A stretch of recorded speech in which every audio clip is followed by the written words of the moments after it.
Assalamualaikum warahmatullahi wabarakatuh, sahabat seiman yang dirahmati Allah.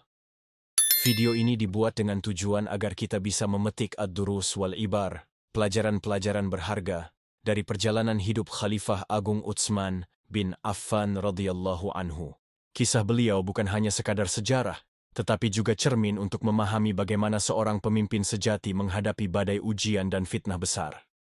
Narasi yang akan kita ikuti bersumber dari kitab terpercaya, yaitu Biografi Utsman bin Affan, karya Dr. Ali Muhammad Ash-Shalabi. Kitab ini menyajikan peristiwa dengan sanad yang kuat, analisis yang mendalam, dan penjelasan yang menyingkap hikmah di balik setiap tindakan beliau. Dari sini kita akan mencoba menjawab berbagai pertanyaan yang sering muncul. Mengapa Utsman memilih bersabar? Mengapa beliau tidak mengangkat pedang menghadapi pemberontak? Apakah sikap beliau tanda kelemahan, atau justru kekuatan iman dan visi yang lebih tinggi? Karena begitu luas dan penuh dengan pelajaran, kisah ini akan kita sajikan dalam 2 volume. Volume pertama ini akan membahas perjalanan beliau sejak lahir, masa sebelum dan sesudah hidayah Islam datang, pernikahan yang penuh keberkahan, hingga kontribusi besarnya dalam peperangan, ekonomi umat, serta peran pentingnya di masa kekhalifahan Abu Bakar dan Umar. Gambar-gambar dan ilustrasi yang akan ditampilkan hanyalah simbolis, tidak dimaksudkan untuk menggambarkan wajah asli para sahabat, melainkan untuk membantu kita lebih hidup membayangkan peristiwa dan mengambil pelajaran. Bismillahirrahmanirrahim. Mari kita mulai perjalanan penuh hikmah ini. Menyelami kehidupan Utsman bin Affan, sahabat mulia, khalifah yang lembut berhati tegas, dan syahid di akhir hayatnya sebagai pemimpin umat.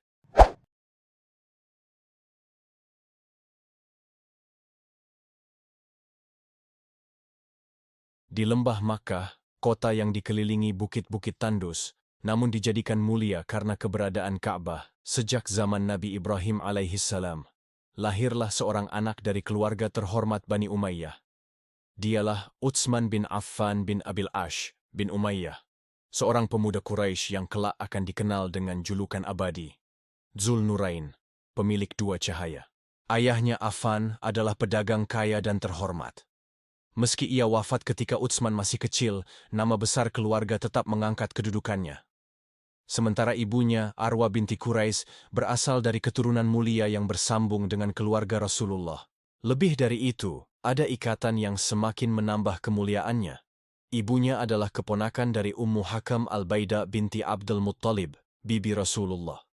Maka, dalam pribadi Utsman, bertemu 2 kehormatan, darah Quraisy yang agung, dan kedekatan kekerabatan dengan keluarga Nabi yang kelak menjadi jembatan kedekatan hati. Sejak belia, Utsman dikenal luas sebagai saudagar sukses. Ia mewarisi kemampuan dagang dari ayahnya, Affan, dan dengan cepat menjadi salah satu pemuda Quraisy yang paling makmur. Perjalanan dagangnya membawanya ke Syam, Yaman, dan berbagai negeri, hingga namanya harum sebagai pedagang yang jujur, amanah, dan selalu menepati janji. Berbeda dengan banyak saudagar Quraisy yang sering menipu atau menekan orang lemah, Utsman berdagang dengan penuh keadilan. Quraisy mengenalnya bukan hanya sebagai putra bangsawan, melainkan juga sebagai pemuda yang luhur. Dialah pemuda Quraisy yang paling tampan wajahnya, paling mulia nasabnya, paling lembut tutur katanya, dan paling jujur dalam bermuamalah, begitu kesaksian kaumnya. Dan memang demikianlah keadaannya. Utsman berkulit putih bersih, wajahnya bercahaya, bahunya bidang, giginya indah, dan senyumnya menenangkan. Setiap kali ia tersenyum, seakan-akan ada cahaya yang keluar dari wajahnya. Pesonanya tidak hanya pada rupa, tetapi juga pada akhlak yang jernih. Lembut bicaranya, halus perasaannya, dermawan, penuh kasih sayang, dan bijak dalam bersikap. Di tengah kehidupan Quraisy yang larut dalam minuman keras, perjudian, perzinaan, dan penyembahan berhala, Utsman tampil berbeda. Ia menolak semua itu. Ia tidak pernah menyentuh khamar, tidak pernah menunduk kepada berhala, dan tidak pernah membiarkan dirinya terlibat dalam perbuatan kotor. Dalam gelapnya jahiliyah, seakan hatinya sudah disinari cahaya hidayah sejak muda. Kehidupannya di masa jahiliyah menjadi bukti bahwa Allah telah menyiapkan jalan khusus baginya. Ia terhormat, disegani, dan dipercaya dalam perdagangan. Kaum Quraisy menghormatinya, bukan hanya karena keturunannya, tetapi karena kebersihan jiwanya. Quraisy mencintainya. Mereka berkata, seandainya setiap pemuda Quraisy seperti Utsman, maka Makkah akan lebih tenang dan mulia. Wibawanya tidak lahir dari kekuasaan atau kekerasan, tetapi dari kelembutan budi dan kelurusan akhlak. Ia dikenal sangat pemalu, lembut tutur katanya, dan jauh dari keributan. Dalam riwayat disebutkan, ia pernah berkata di masa mudanya, "Demi Allah, aku tidak pernah menyentuh sesuatu yang bisa menodai kehormatan, tidak pernah mendekati berhala, dan tidak pernah menenggak khamar. Aku tahu ia hanya merusak akal dan menghancurkan martabat." Karena itulah, Quraisy semakin menghormatinya. Utsman dipandang sebagai lambang kehormatan, kemuliaan dan kesucian hidup di tengah masyarakat yang rusak oleh tradisi jahiliyah. Makkah masih terlelap dalam kegelapan jahiliyah. Di setiap sudut Ka'bah, berhala-berhala disembah, sementara suara lantunan ayat-ayat wahyu mulai terdengar lirih di rumah Al-Arqam. Di tengah riuhnya penentangan Quraisy, seorang pemuda mulia dari Bani Umayyah berdiri di ambang pintu sejarah. Dialah Utsman bin Affan, bangsawan Quraisy yang terhormat, kaya, tampan, dan dicintai kaumnya. Hari itu, Utsman baru kembali dari perjalanannya ke negeri Syam. Di sana ia mendengar kabar yang mengguncang hatinya. Seorang pendeta Nasrani berkata kepadanya, akan muncul di tanah suci ini seorang nabi dari bangsa Arab yang membawa agama Ibrahim. Wahai pemuda, bergegaslah kepadanya, karena engkaulah salah seorang dari pengikutnya. Ucapan itu menancap dalam hati Utsman, membuatnya resah sepanjang perjalanan pulang. Sesampainya di Makkah, ia dikejutkan oleh kabar bahwa Muhammad bin Abdullah, orang yang terkenal jujur dan terpercaya, telah mengaku diutus sebagai Rasulullah. Hati Utsman bergetar, seakan benang-benang takdir mulai terajut. Tak lama, Allah mempertemukan jalan hidayah itu dengan cara yang indah. Abu Bakar As-Siddiq, sahabat dekatnya, menemuinya. Dengan kelembutan khasnya, Abu Bakar berkata, "Wahai Utsman, engkau seorang yang berakal. Tidakkah engkau tahu bahwa berhala-berhala itu tidak mendengar, tidak melihat, dan tidak memberi manfaat sedikit pun? Bukankah engkau mendengar kabar tentang Muhammad, sahabat kita yang terpercaya, yang tidak pernah berdusta? Kini ia mengaku sebagai utusan Allah. Demi Allah, apa yang ia serukan adalah kebenaran." Ucapan itu menghunjam ke dalam relung hati Utsman. Ia menunduk, berpikir dalam-dalam. Lalu dengan penuh keyakinan ia bertanya, "Kemana aku harus pergi untuk bertemu dengannya?" Maka Abu Bakar pun membawanya kepada Rasulullah. Ketika Utsman masuk menemui Nabi, beliau menyambutnya dengan wajah penuh cahaya. Dengan suara lembut namun tegas, Nabi membacakan ayat-ayat dari Al-Quran, menjelaskan tentang tauhid, tentang surga yang luas, dan tentang kebatilan berhala-berhala Quraisy. Seakan tirai gelap tersingkap dari hatinya. Air mata menetes di pelupuk matanya. Dengan penuh kepasrahan, Utsman berkata, "Aku bersaksi bahwa tiada Tuhan selain Allah. Dan aku bersaksi bahwa engkau adalah utusan Allah." Maka ia pun menjadi salah satu orang yang paling awal memeluk Islam. Termasuk dalam As-Sabiqun, Al-Awwalun, golongan pertama yang mendahului keimanan. Namun, hidayah ini bukan tanpa ujian. Ketika kabar keislamannya sampai kepada keluarganya, terutama ibundanya, Arwa binti Quraisy, mereka marah besar. Bani Umayyah merasa tercoreng. Bagaimana mungkin seorang bangsawan mereka mengikuti ajaran yang ditentang keras oleh Quraisy? Utsman pun menghadapi tekanan, ejekan, bahkan ancaman. Namun ia tetap tegar. Dengan kelembutan dan kesabaran yang kelak menjadi ciri khasnya, ia berkata, "Aku tidak akan meninggalkan agama ini. Demi Allah, ia adalah kebenaran yang telah merasuk ke dalam hatiku." Hidayah telah menyinari hidupnya. Dan sejak hari itu, kehidupan Utsman tidak lagi sama.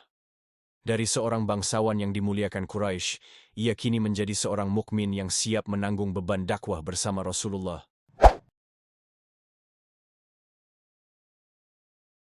Di tengah riuhnya Makkah yang masih diliputi bayang-bayang jahiliyah, takdir Allah menulis sebuah bab baru dalam perjalanan hidup Utsman bin Affan.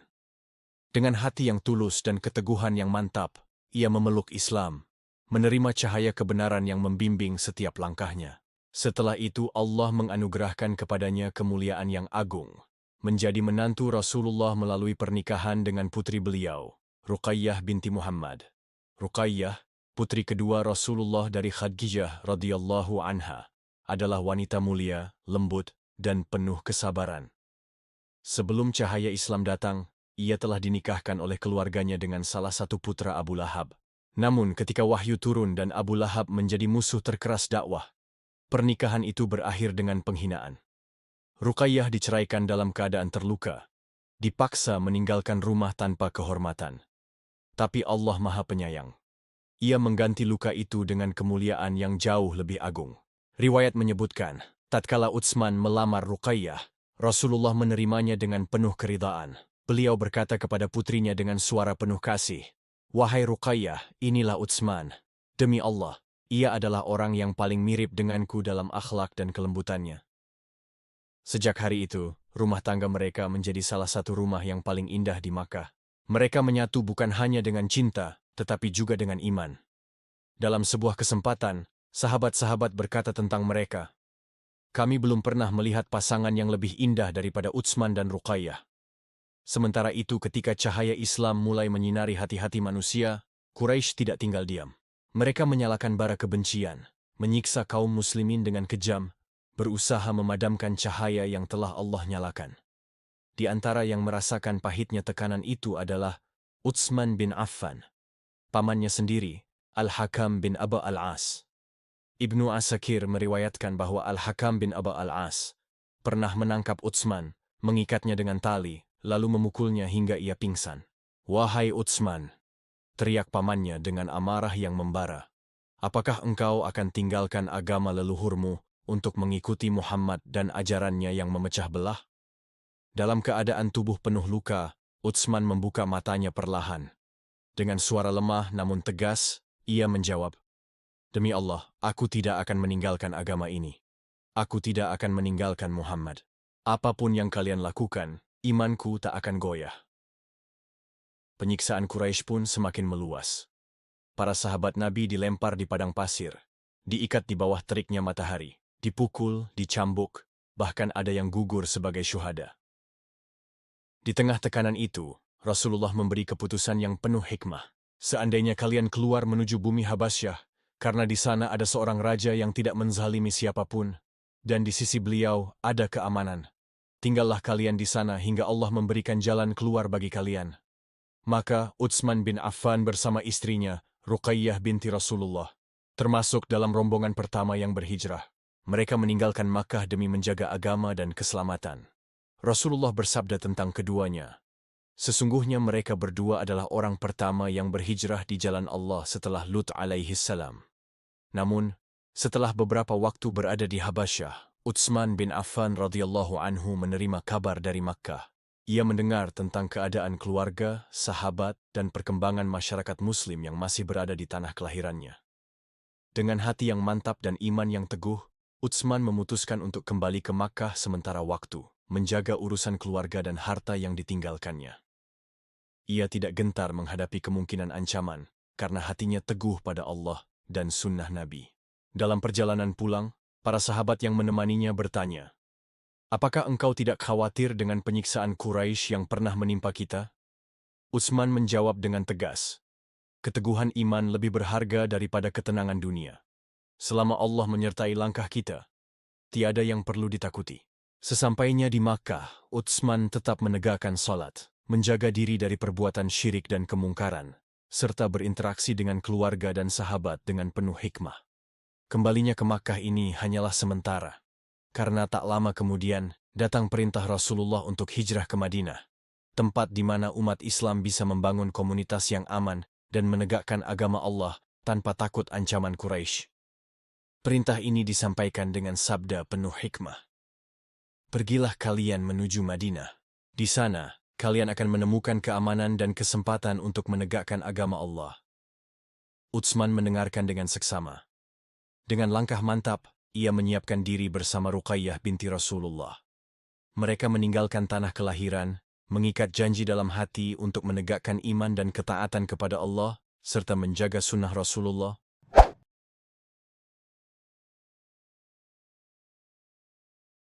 Di antara kemuliaan Utsman bin Affan radhiyallahu anhu adalah kecintaannya yang mendalam kepada kitabullah. Sejak sebelum Islam, Ia dikenal sebagai lelaki yang fasih berbahasa Arab, terpelihara lisannya dari syair-syair kotor, dan jiwanya bersih dari penyembahan berhala. Maka ketika ia mendengar kalam Allah, hatinya langsung luluh dan tunduk. Sejarawan meriwayatkan bahwa Utsman tidak pernah meninggalkan bacaan Al-Quran setiap malam. Ia berkata dengan penuh keyakinan, "Aku tidak ingin satu hari pun berlalu tanpa memandang mushaf dan membaca ayat-ayat Allah di dalamnya." Diriwayatkan pula bahwa Utsman radhiyallahu anhu seringkali membaca seluruh Al-Quran dalam satu rakaat salat malamnya. Ketika ditanya tentang rahasia kekuatan itu, ia menjawab dengan suara lembut, "Seandainya hati kita suci, niscaya ia tidak akan pernah kenyang dari firman Allah." Kalimat itu menggema, seakan menjadi warisan agung dari seorang khalifah yang seluruh hidupnya dipenuhi oleh cahaya Al-Quran. Di Madinah, kedekatan Utsman dengan Nabi semakin nyata.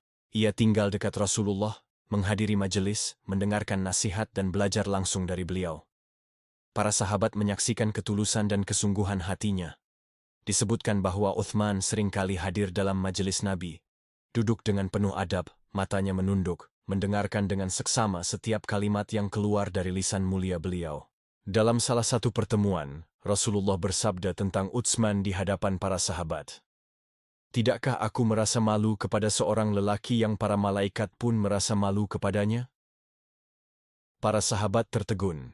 Kalimat itu menjadi bukti betapa dekat dan mulianya kedudukan Utsman di sisi Nabi. Setelah Rasulullah hijrah ke Madinah, beliau mulai menata fondasi sebuah negara Islam yang baru. Dalam langkah-langkah awal ini, beliau membentuk ikatan persaudaraan antara Muhajirin dan Ansyar. Rasulullah kemudian mendirikan masjid, menyusun perjanjian dengan kaum Yahudi, dan mengirimkan ekspedisi militer untuk menjaga keamanan. Di tengah semua aktivitas ini, Utsman hadir dalam hampir setiap peristiwa penting, kecuali dalam Perang Badar. Ia tidak pernah menahan nasihat, pendapat, atau hartanya demi kepentingan umat. Madinah pagi itu dipenuhi semangat jihad. Rasulullah memanggil kaum muslimin untuk menghadang kafilah Quraisy. Utsman ibn Affan, Dzun Nurain, segera bersiap, hatinya bergejolak antara kewajiban berjihad dan tanggung jawab sebagai suami. Namun ketika ia bersiap untuk pergi, Rasulullah menatapnya dengan lembut dan berkata, "Utsman, tetaplah di sisi Ruqayyah dan rawatlah dia. Kewajibanmu saat ini adalah merawat putriku." Utsman menunduk, menahan perasaan yang berkecamuk. "Ya Rasulullah, aku siap mengikuti perintahmu," jawabnya dengan suara yang bergetar, menahan air mata yang menitik. Ruqayyah, yang terbaring lemah karena cacar, menatap suaminya dengan mata sayu. "Ayah, kakakku Zainab, aku ingin melihat mereka," bisiknya pelan. Utsman menggenggam tangannya erat. "Sabar, istriku. Ayahmu sedang berjihad menegakkan kalimat Allah. Aku akan di sini menjagamu hingga akhir," jawabnya sambil menahan tangis. Hari demi hari, sakit Ruqayyah semakin parah. Utsman menatapnya sambil menahan tangis. Hatinya hancur saat menyaksikan istrinya meninggalkan dunia ini dengan membawa syahadat. Utsman menyiapkan jenazah istrinya untuk dimakamkan. Ia berjalan di belakang peti, menahan air mata di antara duka yang mendalam. Setibanya di Al-Baqi, Ruqayyah dimakamkan, dan para hadirin menangis, meratakan tanah di atas kuburnya. Ketika Utsman kembali, Yazid ibn Harithah menunggang unta Rasulullah mendekat, membawa kabar kemenangan Badar. Rasulullah selamat, para musyrik terbunuh, dan pahlawan mereka tertawan, serunya dengan gembira. Setelah Rasulullah kembali dari Badar dan mengetahui wafatnya Ruqayyah, beliau pergi ke Al-Baqi, berdiri di atas kuburnya, dan memohonkan ampunan untuk putrinya. Di saat itu, Utsman memahami bahwa ketaatan kepada Rasulullah, bahkan ketika itu berarti menunda berjihad di medan perang, adalah pengorbanan yang paling mulia. "Ya Rasulullah, semoga aku mendapat pahala seperti orang yang hadir di Badar," bisik Utsman dalam hatinya. Rasulullah menegaskan kepadanya, "Engkau akan mendapatkan pahala dan bagian dari harta rampasan perang seperti seorang yang hadir di Badar." Dalam Perang Uhud, di awal pertempuran, Allah memberikan kemenangan kepada kaum muslimin. Namun, keseimbangan berubah karena sebagian pemanah yang diperintahkan Rasulullah untuk tetap di posisi mereka di sisi gunung mulai meninggalkan tempatnya, tergoda oleh harta rampasan. Utsman merasa jantungnya berdegup kencang saat pedang musuh menebar maut. Ia bersama beberapa sahabat mundur ke tempat aman dekat Madinah, menunggu pertempuran mereda.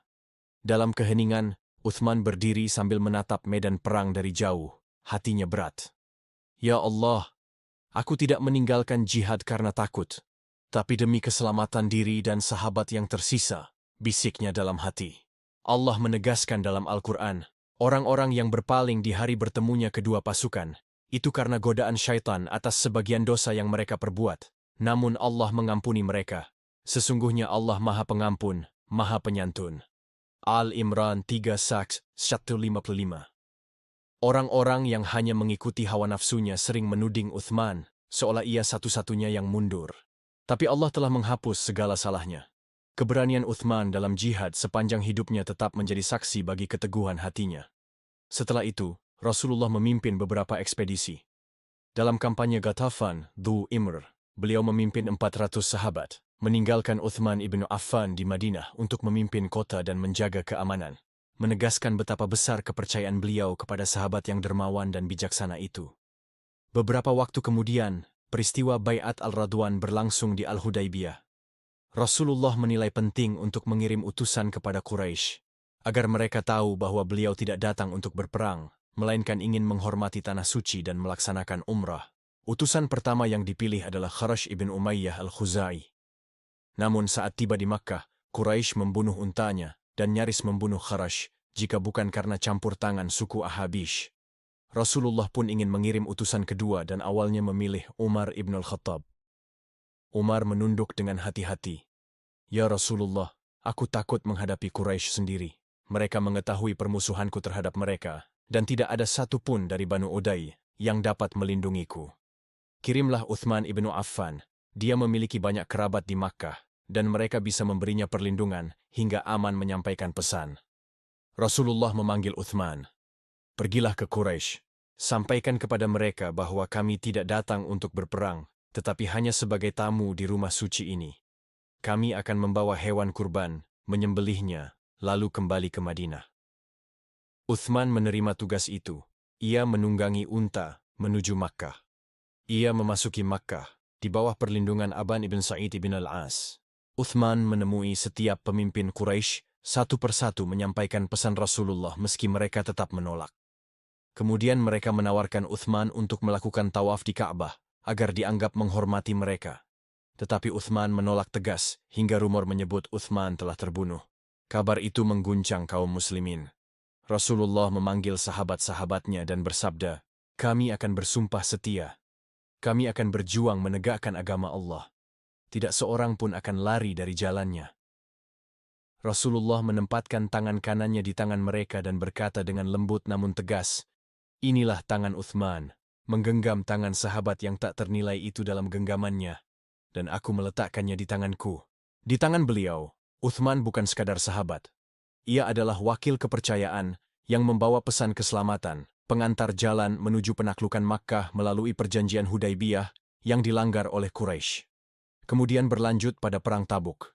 Ketika Heraklius, Kaisar Romawi, menyiapkan pasukannya untuk menyerang Jazirah Arab, berita itu sampai kepada Rasulullah yang segera mengerahkan sahabat untuk berjihad. Tengah panas terik yang membakar pasir gurun, Rasulullah memanggil sahabat-sahabatnya. Kita harus mempersiapkan diri untuk jihad. Siapa yang mampu, hendaknya membantu mempersiapkan pasukan kita. Namun, persiapan untuk menghadapi pasukan besar itu masih jauh dari cukup. Rasulullah menatap mereka dan bersabda, "Siapa yang akan menyiapkan perlengkapan bagi mereka, Allah akan mengampuninya." Di tengah kerumunan sahabat yang mulai menimbang apa yang bisa mereka sumbangkan, Uthman ibn Affan bangkit. Suaranya tegas namun penuh tawadhu. "Oh Rasulullah, izinkan aku untuk menyediakan sebagian dari apa yang Allah berikan kepadaku untuk bekal pasukan." Rasulullah menatapnya penuh perhatian. Uthman melangkah maju, membawa 1.000 dinar yang tersimpan di dalam pakaiannya. Ia menyerahkannya kepada Nabi.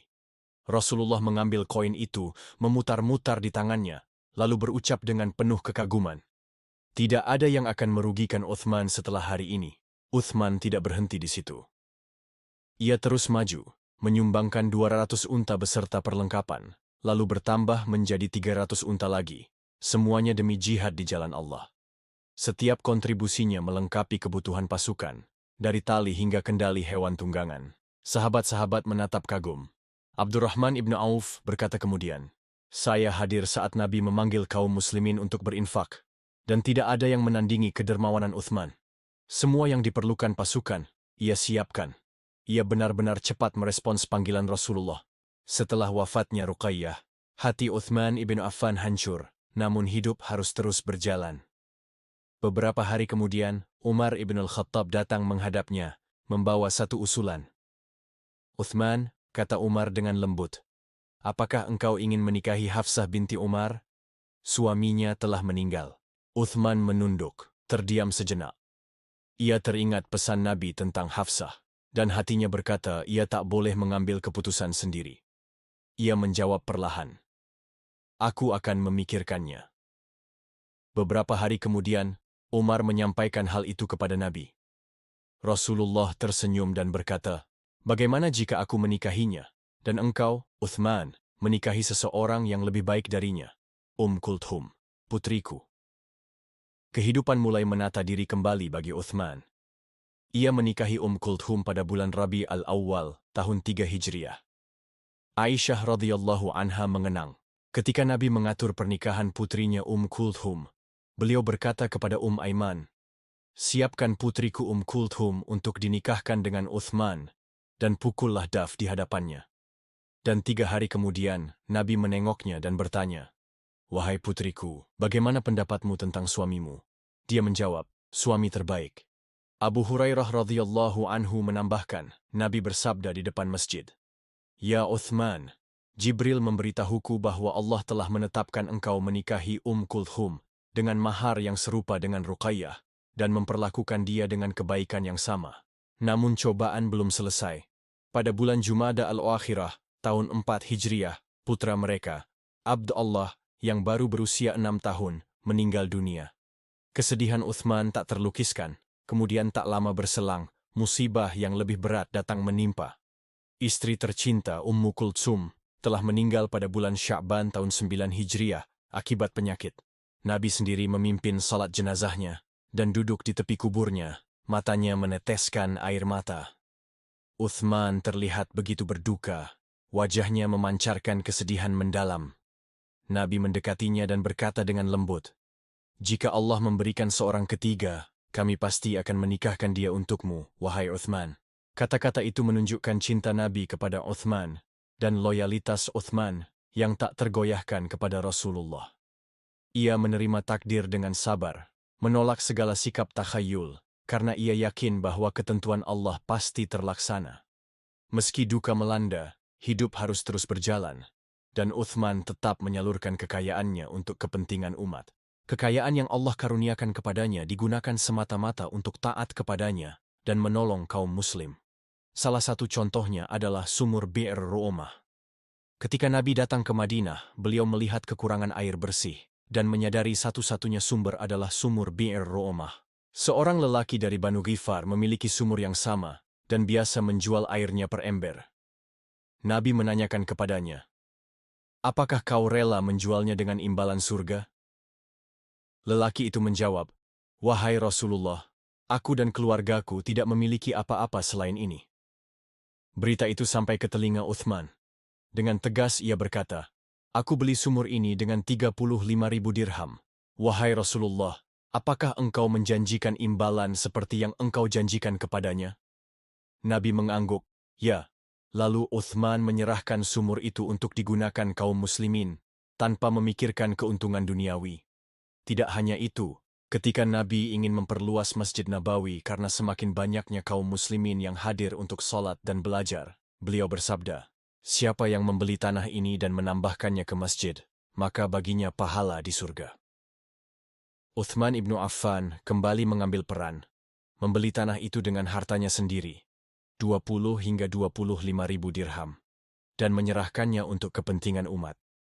Masjid pun diperluas, menjadi tempat yang cukup luas untuk menampung semua muslim yang ingin belajar, beribadah, dan berkumpul.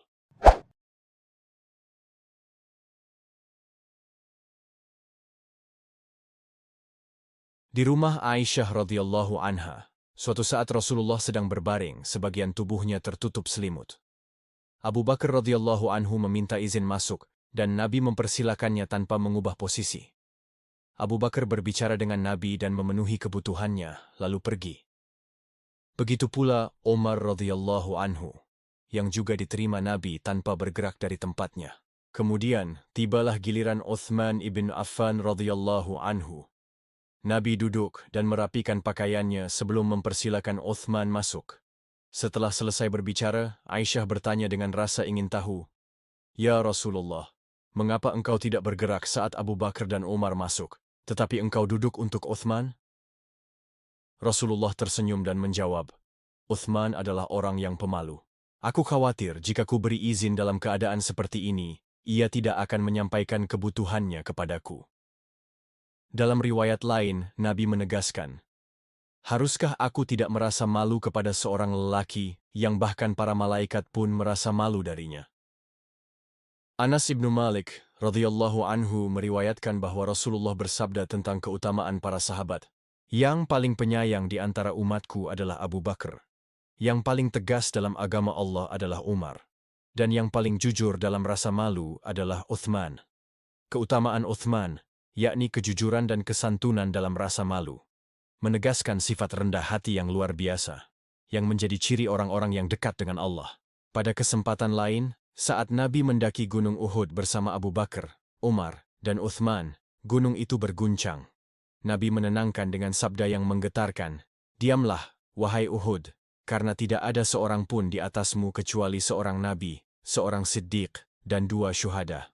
Namun, Nabi juga memberi peringatan tentang fitnah yang akan datang, yang akan menimpa seorang khalifah yang teguh dalam kebenaran. Barang siapa selamat dari 3 perkara, sungguh ia benar-benar selamat: kematianku, fitnah Dajjal, dan terbunuhnya seorang khalifah yang bersabar dalam menegakkan kebenaran dan menunaikan amanahnya. Dari keterangan para ulama dan peristiwa sejarah, khalifah yang dimaksud adalah Uthman ibn Affan. Nabi bahkan menyinggung ciri khasnya saat fitnah itu terjadi. Orang yang menutupi kepalanya akan dibunuh secara zalim pada hari itu. Ka'ab ibnu Ujrah meriwayatkan bahwa Nabi pernah melihat seorang lelaki lewat dengan kepala tertutup dan bersabda, "Pada hari itu, orang ini akan berada di atas petunjuk yang benar." Ka'ab pun segera menegur dan memegang lengan Uthman untuk memastikan bahwa ia adalah orang yang dimaksud Nabi. Perkataan Nabi ini bukan hanya menunjukkan nasib tragis yang akan menimpa Uthman, tetapi juga menegaskan keteguhan iman dan kesabarannya di tengah ujian dan fitnah besar. Dalam kesempatan lain, Nabi memperingatkan umatnya, "Kalian akan menghadapi fitnah dan perselisihan setelahku." Seorang sahabat bertanya, "Siapakah yang bisa kami ikuti dan jadikan teladan, wahai Rasulullah?" Nabi menjawab dengan tegas sambil menunjuk kepada Uthman, "Berpeganglah kepada orang yang dapat dipercaya ini dan para pengikutnya." Peringatan Nabi ini bukan sekadar nasihat, tetapi sebuah petunjuk penting untuk tetap berada pada kebenaran di tengah fitnah, serta mengenali sosok yang amanah dan teguh dalam iman. Lebih dramatis lagi, Aisyah radhiyallahu anha menceritakan, ketika Nabi mengunjungi Uthman, beliau menepuk bahunya dan berpesan, "Wahai Uthman, seandainya Allah menakdirkan para munafik untuk memaksa engkau melepaskan jabatan khalifah, janganlah engkau melepaskannya hingga engkau bertemu denganku." Pesan ini disampaikan 3 kali oleh Nabi, menekankan betapa pentingnya keteguhan dan kesabaran Uthman dalam menghadapi tekanan dan fitnah. Peringatan ini tidak hanya untuk menjaga amanah, tetapi juga sebagai strategi agar fitnah tidak semakin meluas. Dalam suatu kesempatan, Nabi memanggil Uthman secara pribadi, menyingkirkan semua orang lain, dan berbicara dengan rendah suara agar percakapan itu tetap rahasia. Warna wajah Uthman berubah saat mendengar pesan Nabi, menunjukkan betapa serius dan pentingnya nasihat itu. Nabi menegaskan bahwa meskipun fitnah datang, ia harus bersabar dan tidak menyerahkan khalifahnya, sehingga ketenangan tetap terjaga dan kekacauan tidak menyebar. Ketika Uthman diserang di rumahnya, para sahabat bertanya, "Wahai Amirul Mukminin, mengapa engkau tidak melawan?" Ia menjawab dengan tegas, "Tidak. Rasulullah memberi saya nasihat, dan saya akan bertahan dengan nasihat itu." Dalam konteks ini, sikap Uthman yang tenang, sabar, dan teguh pada amanah bukanlah kelemahan, melainkan buah dari bimbingan Nabi, keimanan yang teguh, dan pengetahuan bahwa semuanya berada di tangan Allah. Ia tidak tergoda oleh kekerasan atau tekanan, dan tetap memegang prinsip kebenaran hingga ajal menjemputnya. Keputusan Uthman untuk tidak melawan atau melepaskan jabatan khalifah ketika rumahnya dikepung membingungkan banyak sejarawan dan peneliti. Mengapa ia tetap tenang menghadapi ancaman dan tekanan begitu besar? Semua jawaban terletak pada nasihat Nabi yang diberikan secara pribadi dan pada pengetahuan tentang takdir yang telah diungkapkan Allah kepada Rasul-Nya. Pembunuhan Uthman adalah salah satu peristiwa yang telah diramalkan oleh Nabi semasa hidupnya. Ini termasuk dalam urusan gaib, yang hanya Allah yang mengetahui sepenuhnya. Nabi, sebagai pembawa wahyu, diberi pengetahuan ini untuk disampaikan kepada umat, sebagai peringatan dan pedoman agar tetap sabar dan benar dalam menghadapi ujian besar.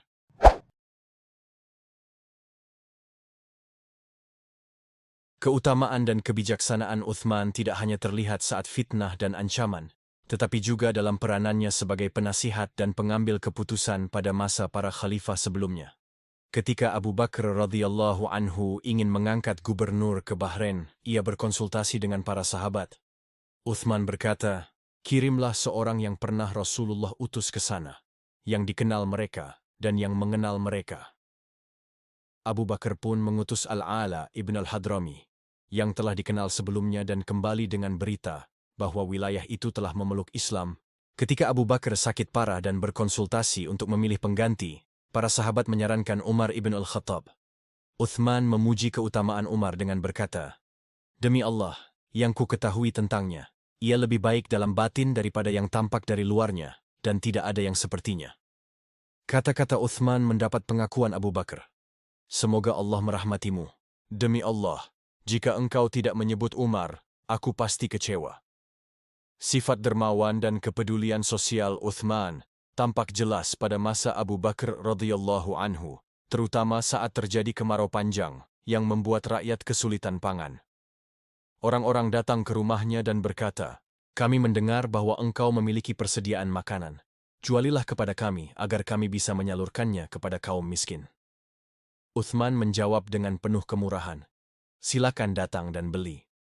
Ketika para pedagang menawarkan keuntungan, ia menolak keuntungan pribadi dan berkata, "Allah telah memberiku tawaran yang lebih baik. 10 untuk setiap dirham. Ini aku berikan sebagai sedekah bagi kaum muslim miskin." Ibnu Abbas meriwayatkan bahwa ia bermimpi melihat Rasulullah diundang ke perjamuan pernikahan di surga sebagai balasan dari Allah atas sedekah yang diberikan Uthman. Peristiwa ini menunjukkan bahwa amal ikhlas dan kepedulian terhadap kaum lemah mendapatkan ridha Allah, bahkan di dunia dan akhirat.